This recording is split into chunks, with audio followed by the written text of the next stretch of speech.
Thomas believes the real issue being fought over during his confirmation was all but unspoken. The issue was abortion. That's the issue today. I mean, we can... This whole thing was about abortion? Yes, that was the elephant in the room.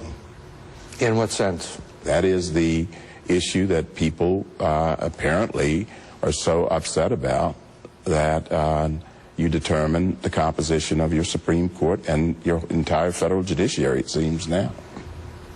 Your opponents were afraid that you might, at some point, rule against or help overturn Roe v. Wade. I have no idea what they thought, but they knew one thing. They weren't in charge of me, so I wasn't going to do their bidding. Thomas believes the issue of abortion is not addressed in the Constitution and should be left to the states to decide. If that becomes the majority view on the court, abortion could be outlawed in 40% of the country. One of the most surprising things in the book, in it, you say, like most Americans, I had mixed emotions about abortion. I wasn't comfortable telling others what to do in that difficult circumstance. There are tough decisions we have to make in life. And, of course, we all feel about that. People think that because you might agree or disagree with them on certain things that you don't have that concern about people who are left with tough choices. You do have that concern. But none of that had anything to do with what's in the Constitution. The point is simply this. The Constitution is what matters, not my personal views, whatever they may be. And I don't go around expressing them on that issue. He's expressed his legal views in more than 300 written opinions, which is about average given his tenure. But he rarely opens his mouth during oral arguments.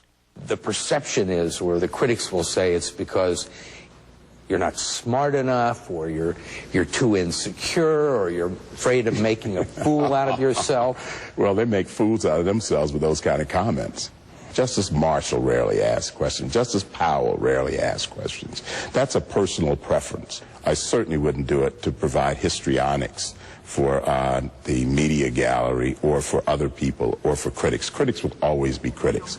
Over the years, the most vocal and persistent have been elements of the black community, where Thomas feels he has always been misunderstood. We will not sit by silently while you try to turn back the clock on civil rights and civil liberties and human rights in this country. They feel that you received some preferential treatment because you were black, and that now you are trying to say that other blacks shouldn't have it, that you pulled the ladder up after you've climbed to the top. Steve, that's silly. Come on.